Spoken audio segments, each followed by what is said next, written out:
नमः श्रीबलधिमानाय निर्धूतकलिलात्मने सालोकानां त्रलोकानां यद्विद्या दर्पणायते यद्विद्या दर्पणायते। तुम बीतुरागी हो वैराग्यदायी श्री जैन शासन की महिमा बताई। तुम बीतरागी हो वैराग्यदायी श्री जैन शासन की महिमा बताई। लाखों को तारा हमने पुकारा आवाज सुन लो ओ मेरे गुरुवर। श्री विद्यासागर जी गुरुवर हमारे संसार सिंधु के तुम हो किनारे। संसार सिंधु के तुम हो किनारे। मोक्ष मार्ग पर तुम चलो दुख मिटे सुख मिल जाए। परम सुगंधित ज्ञान की मधुर कली खिल जाए। मधुर कली खिल जाए। पंच परमेष्टि भगवंतों की, श्री कुंडलपुर के बड़े बाबा की, मूल नायक महातीर्थ चंद्रगिरी के 1008 श्री चंद्र प्रभु भगवान ने की गवाक्ष से आचार्य भगवंत ने सुनीति शतक, चूँकि ये युग है,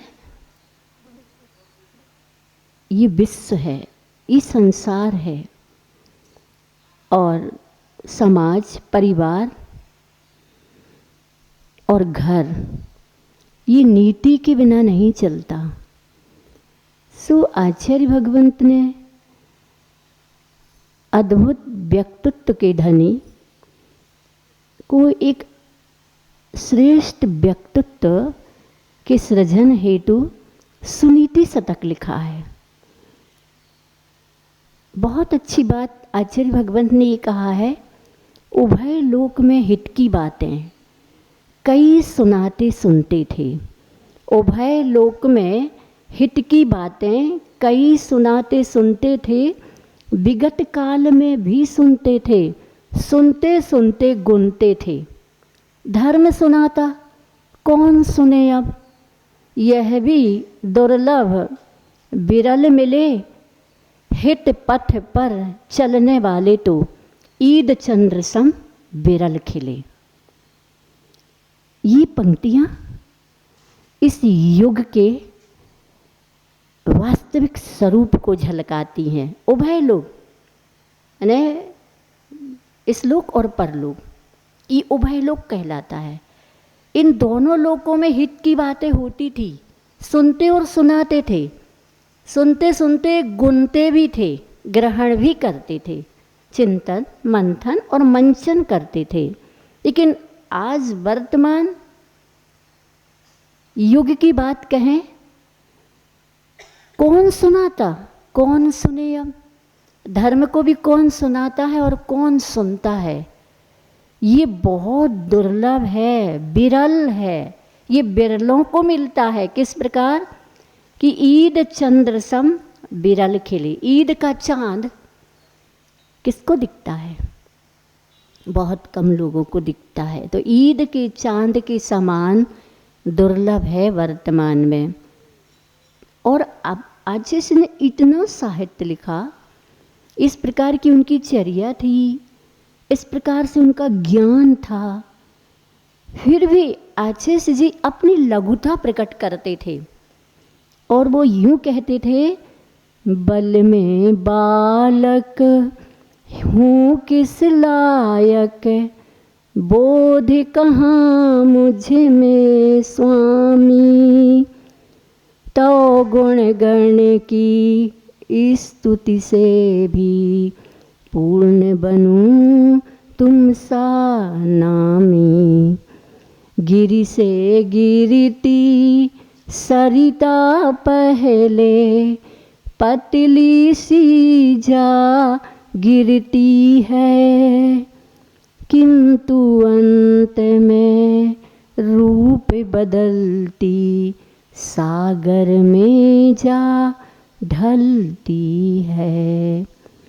छद्मस्त अवस्था में मति ज्ञान, श्रुति ज्ञान, अवधि ज्ञान, मना परे ज्ञान और केवल ज्ञान यानी वीतराग दशा को प्राप्त होने वाले पूर्ण शुद्धोपयोगी को केवल ज्ञान जैसे समुद्र में वह मिल जाती और समुद्र को प्राप्त हो जाती है।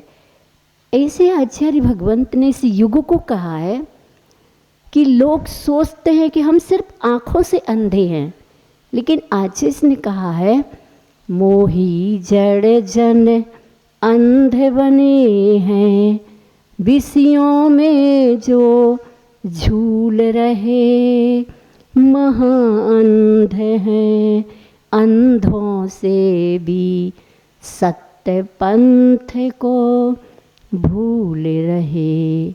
नेत्रों से जो अंध बने हैं, मात्र रूप को नहीं लखते, किंतु मूढ़ विषयांध बने जो सुध भी न लखे, कुछ ना लखते।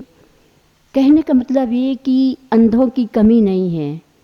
कोई मोह के कारण अंधा बना है, तो कोई महा अंधों से भी अंध है जो सत्य पंथ को भूल रहा है, सत्य को भूल रहा है, वास्तविकता को भूल रहे हैं। जो सार है, यथार्थ है, इस मनुष्य पर्याय को पाने के बाद भी उस तक नहीं पहुंच पाते हैं। उन लोगों के लिए आचिस ने कहा कि जो आँखों से अंधे हैं वो तो मात्र रूप को नहीं लगते, जड़ पदार्थ को नहीं देख पाते हैं, लेकिन जो विषयांध हैं, मूढ़ांध हैं, मोह के कारण अंधे हैं, सत्य को भूलने के कारण अंधे हैं, उनकी क्या कहें। ऐसे परम पूज्य आचार्य भगवंत की महिमा अद्भुत है। गुरु वर्णम के गवाक्ष से परिप्रेक्ष्य में कहना चाहती हूँ। एक बार आचार्य भगवान से, वैसे तो प्रायः कर लोग बोलते ही थे, आप हमें अपना कमंडल दे दीजिए, आप हमें कमंडल दे दीजिए। तो आचार्य जी ने, एक श्रावक ने कहा, आचार्य जी आप हमें अपना कमंडल दे दीजिए। तो आचार्य ने कहा, सुनो, आपके बाज़ारों में एक योजना चलती है, जो इतना माल खरीदेगा उसको ये फ्री में मिलेगा। हम भी तुमसे कहते हैं क्या कि आप महाव्रत ले लो, कमंडल तो फ्री में मिल जाएगा। अद्भुत स्वरूप में अद्भुत बोध देने वाले परम पूज्य आचार्य भगवंत रहे हैं। सो इस युग को आचार्य भगवंत ने निरंतर सम्यक दृष्टि बनाने की कोशिश की है। क्योंकि आचार्य से कहते दृष्टि तो सबके पास है। क्या? दृष्टि तो सबके पास है। किसके पास दृष्टि नहीं है? सबके पास है, पूरी दुनिया के पास। चाहे वो गरीब हो, चाहे वो अमीर हो, चाहे वो अरबपति हो, चाहे खरबपति हो, चाहे विद्वान हो और चाहे मूर्ख हो, ज्ञानी हो या अज्ञानी हो, सबके पास दृष्टि है। लेकिन दृष्टिकोण सबका अलग अलग है। और आचार्य का दृष्टिकोण इस युग में अलख जगाने वाला, उनकी करुणा एक एक जीव के प्रति, चाहे वो एक इंद्रिय हो, चाहे वो दो इंद्रिय हो, चाहे वो तीन इंद्रिय हो, चाहे वो चार इंद्रिय हो, चाहे संगी असंगी पंचेंद्रिय हो, कोई भी हो, सबके लिए उनकी करुणा प्रवाहित होती थी। इसी भाव को समंत्रभद्र जी ने रत्नकरंडक श्रावकाचार में, जो तीर्थंकर भगवंतों से, आचार्य भगवंतों से, साधु भगवंतों से जो देशना की धारा प्रवाहित होती होती आई है, हम सबको तो साक्षात आचार्य जी से मिली है, लेकिन जब हम ग्रंथ खोलते हैं तो इन ग्रंथियों से मुक्त ग्रंथ को भी जो परिग्रह समझते थे, कब ग्रंथ कब परिग्रह हो जाता है, जब वह उपयोग में नहीं आता है, बैग में रखा हो, अलमारियों में रखा हो, अपने अपने ममत्व भाव में ये मेरा ग्रंथ है। आचार्य जी कहते ग्रंथ भी साधु को परिग्रह हो जाता है। गाथाएं भी, अगर उस गाथाओं को आत्मसात करने के लिए, उन गाथाओं को समझ करके अगर सार अपने जीवन में नहीं उतारते हैं, तो हमने कंठस्थ की हुई गाथाएं भी हमारे लिए भार स्वरूप हो जाती हैं। अगर इस भार को आभार में बदलना है, इस आलोक से अपनी आत्मा को आलोकित करना है, तो स्वामी समंत्रभद्र जी ने सम्यक दर्शन अधिकार में 8 अंगों का वर्णन आपको दिया, और इस दिए के माध्यम से खुद में खोजना है। ज्ञान दीप तप तेल भर, घर शोधे भ्रम छोड़, या विधि विधि निकसे नहीं, बैठे पूरब चोर। ज्ञान रूपी दीप को जला करके, तप का तेल भर करके क्या करना है, दीप जलाया, उसमें तप का तेल होना चाहिए।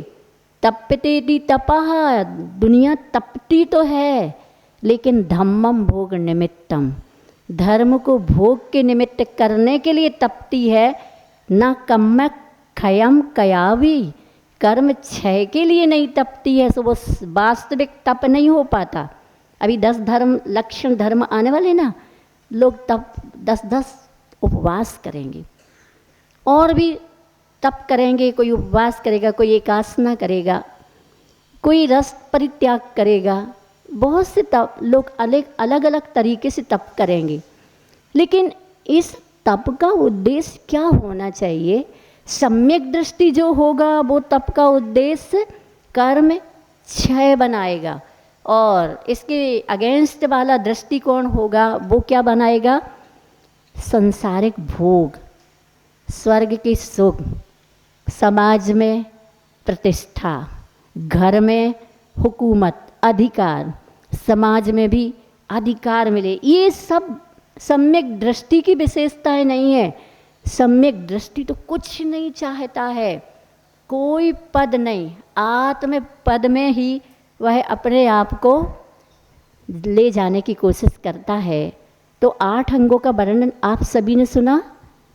क्योंकि जब सम्यक दर्शन का लक्षण बना रहे थे समंत्रभद्र जी आचार्य, तब उन्होंने क्या कहा था? त्रमूढ़ा पौड़ मस्तांगम, सम्यक दर्शन मस्मयम, 3 मूर्ताओं से रहित, 8 मद से रहित, 8 अंगों से युक्त सच्चे देव शास्त्र गुरु पर श्रद्धान करना, आत्मा को उपादेय भूत मान करके, इसको सम्यक दृष्टि कहा है।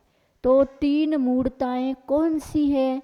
यहाँ पर स्वामी समंत्रभद्र जी कहते हैं लोक मूर्ता, देव मूर्ता और गुरु मूर्ता। मूर्ता का मतलब क्या है? शरीर के जन्म में अपना जन्म मानना और मरण में अपना मरण मानना। आचार्य श्री ने निजानुभव शतक में कहा है, रे मूढ़ तू जन्मता मरता अकेला, कोई न साथ चलता गुरु भी न चेला, है स्वार्थ पूर्ण यह निश्चय एक मेला, जाते सभी बिछुड़ के जब अंत बेला। मूढ़ अपना मानना, जो अपना नहीं है उसमें अपनेपन की मूढ़ता रखना, और अनमोल जीवन, एक एक श्वास अनमोल है।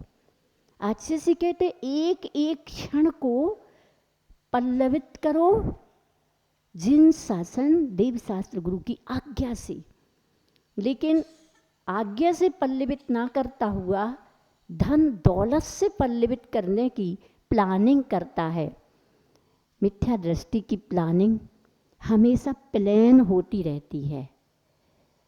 प्लान होना अपने आप में ये वास्तविकता दिखाई देती है, फिर भी उसी के पीछे लगा है, उसी के पीछे लगा है।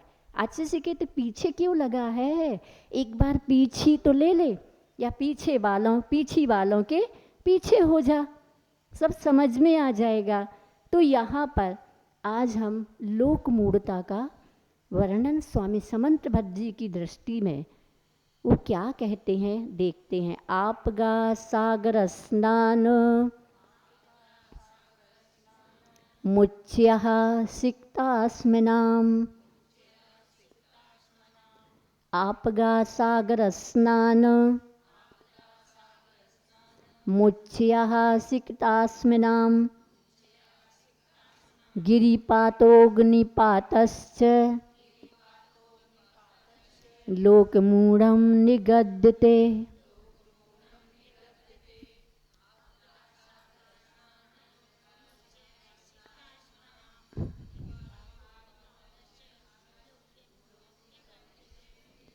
हाँ, आपगा सागर स्नानम, आपगा ने नदी और सागर ने समुद्र, स्नान ने इन नदी और समुद्र में स्नान करना। सिक्तास्मिनाम, बालू और पत्थरों का उच्चयः ढेर लगाना। तो नदी सागर में स्नान करना, उच्चयः यानी ढेर लगाना, किसका, सिक्तास्मिनाम, पत्थर बालू और पत्थरों का। गिरिपातोऽग्निपातश्च, गिरिपातः अग्निपातः, हाँ पर्वत, गिरि यानी पर्वत, तो पाता यानी गिरना, पर्वत से गिरना से, और अग्निपातः अग्नि में पड़ना। लोकमूढ़ं निगद्यते, ये क्रियाएं लोकमूढ़ता कही जाती हैं। लोक में मान्यता, क्या लोक मान्यता क्या है, धर्म मानते हैं इसको, लेकिन स्वामी समंत भद्र जी कहते हैं धर्म तो वस्तु स्वभावो धम्मो है, और उस वस्तु स्वभाव तक पहुँचने के लिए देव शास्त्र गुरु ने हमें जो कहा है उस पथ को अपना कर, उस पथ के पथिक बनकर अपने को इधर उधर नहीं देखना है। क्योंकि धर्म लाभ या सौ कल्याण मानकर नदी समुद्र में स्नान करना, बालू रेत या पत्थर की ढेरियाँ लगाना, पर्वत से गिरना, आग में जलना इत्यादि लोक मूढ़ताएँ, अंधविश्वास होता। घरों में बहुत सारी चीज़ें होती रहती हैं, परंपरा से चली आ रही। क्या कहते, हमारे परंपरा से चले, जैसे देहरी वगैरह को पूछते हैं, है? हाँ वो अलग है, देव मूढ़ता में आएगा ना। और बहुत सी चीज़ें चूँकि धर्म मान करके करते हैं, इसका स्पष्ट और वर्णन इतने में ही समझना कि आचार्य जी कहते हैं कि जब धर्म को सदृष्टि ज्ञान वृत्तानि कह दिया है, तो अब ये सारी हमारी मानसिकताएं लौकिक सुख को पाने के लिए प्रयासरत रहती हैं, और इन्हें धर्म मान करके करता रहता है। संसार में बहुत सी ऐसी, कहना पड़ेगा कि पुरानी प्राचीनतम मान्यताएं हैं जो लोगों की लोकोक्तियों से जुड़ी हुई हैं। हमें सब समझना चाहिए, क्योंकि आज का युग अंधविश्वास को महत्व नहीं देता है, धर्म को भी महत्व नहीं देता है। आज का युग, बस युग चल रहा है। आचार्य का कहना है बस चल रहा है। चलने का क्या उद्देश्य है? बस सब चल रहे, इसलिए हम चल रहे। मतलब यूं कहूं, मनीषी विचारक दार्शनिक कहते हैं कि इतनी अच्छी अद्भुत दुर्लभ पर्याय को पाने के बाद ये भेड़ चाल जैसी हमारी चाल हो गई है। हो गई क्या? अनंत काल से चल रही है। सो आचार्य कहते हैं हमें लोक मूढ़ताओं में विश्वास नहीं करना चाहिए। विश्वास का विषय है, जानती हूँ, ये पहले दुनिया विश्वास पर चलती थी। क्या? पहले दुनिया विश्वास पर चलती, आज की दुनिया धन दौलत पर चलती है। विश्वास, रिश्तों के, रास्तों के, सब विश्वास समाप्त हो गए। आज किसी का किसी पर विश्वास ही नहीं। छोटी छोटी बातों में विश्वास टूट जाते हैं, रिश्ते भी बिखर जाते हैं। आज से कहते हैं आजकल के रिश्ते रिसने लगे। क्यों रिसने लगे? पहले घर घर होता था, और घर इसलिए कहा जाता था कि संस्कार युक्त घर होता था। प्रत्येक सदस्य की उस घर में कीमत होती थी, सम्मान होता था, जिसे सतयुग कहा जाता था। छोटे बच्चे से लेकर के बड़ों तक, और सभी हट कर के नहीं चलते थे, कर्तव्य को डट कर करते थे, ज़्यादा बोलना नहीं पड़ता था। आचार्य कहते मिलिट्री अनुशासन पर्याप्त। क्या? चाहे घर हो चाहे समाज हो, बहुत सी व्याख्याएं करने की आवश्यकता नहीं होती थी। जैसे मिलिट्री अनुशासन इशारों पर होता है, संकेतों पर होता है, ऐसे माइक लेकर के व्याख्याएं नहीं करते हैं। पहले से ज्ञात करा दिया जाता है, इसका ये संकेत, इसका ये संकेत, इसका ये संकेत।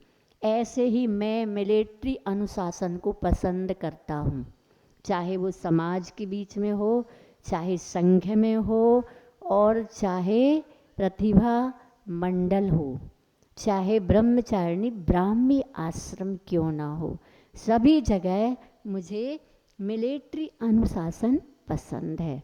सबको कम में अधिक समझना चाहिए। इवन आचार्य का इतना भी कहना था कि अगर हमने प्रथम बैच को जो नियमावली दे दी, अब दूसरे बैच को हम नियमावली नहीं बताएंगे।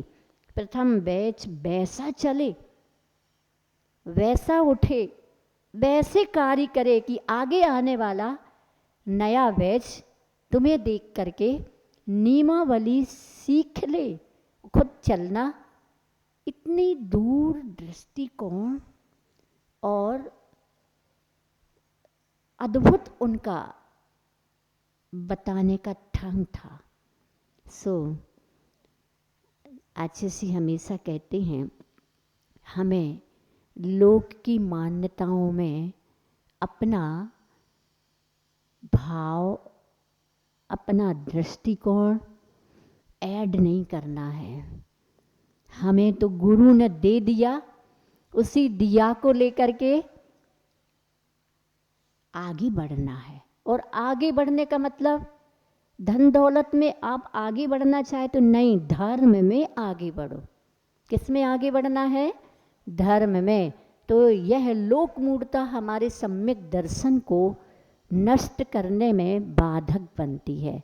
इसलिए हमें अपने सम्यक दर्शन को, कल कहा था ना, हिलने नहीं देना है, लेकिन हिल बना के। कौन सी हिल? आचार्य कहते आज दुनिया के लोग पारसनाथ हिल, सम्मेद शिखर में पारसनाथ की टॉप को पारसनाथ हिल कहते हैं। इंग्लिश में हिल को पर्वत कहते, पहाड़ कहते हैं। तो कहते पारसनाथ हिल, लेकिन पारसनाथ कहते हैं मैं हिलूंगा नहीं, मैं हिल की तरह कल्पांत काल मरुता चलिता चलेन कि मंदराद्रि शिखरम चलितम कदाचित भूडो नवल से। इसलिए सम्यक दर्शन को भी अपने को कैसा रखना चाहिए, मोम की तरह नहीं आग से पिघल जाए, बल्कि हिल की तरह है जो हिले ना, कितना भी हिलाएं, सारी दुनिया के लोग मिल करके हिलाएं, तब भी सम्यक दृष्टि के सम्यक दर्शन को हिला नहीं पाते। आज किसी का कहना है मैं तो हमेशा सीता को याद करता हूँ, सीता को देखो, सीता का सम्यक दर्शन, सीता के ऊपर वज्र टूट गया लेकिन लोकावाद का, और राम ने तीर्थ यात्रा के बहाने उसको अरण्य वन में भेज दिया, लेकिन सीता का सम्यक दर्शन वज्र जैसा रहा। उस पर वज्र टूटा लेकिन सम्यक दर्शन उसका नहीं टूटा। ऐसे परम पूज्य आचार्य भगवंत ने हम सभी को और आप सभी को वज्र जैसा कठोर बनने के लिए साधना की दृष्टिकोण से हम सबको साधना के सूत्र दिए हैं। तो अब ये लोक मूढ़ता हमारे सम्यक दर्शन को हिला ही नहीं सकती है, बल्कि और खिलाएगी। कैसा खिलाएगी? अगर सम्यक दर्शन प्रौढ़ता को लेकर के है, अविभाग प्रतिषेध सशक्त है, तो उसकी परिणति कैसी होगी? गृहस्थ में भी कैसा होगा? फूल जैसा मुस्कराना जिंदगी है, फूल जैसा मुस्कराना जिंदगी है, फूल जैसा मुस्कराना जिंदगी है, गम भुलाकर मुस्कराना जिंदगी है। हार करके जीत करके खुश हुए तो क्या हुआ?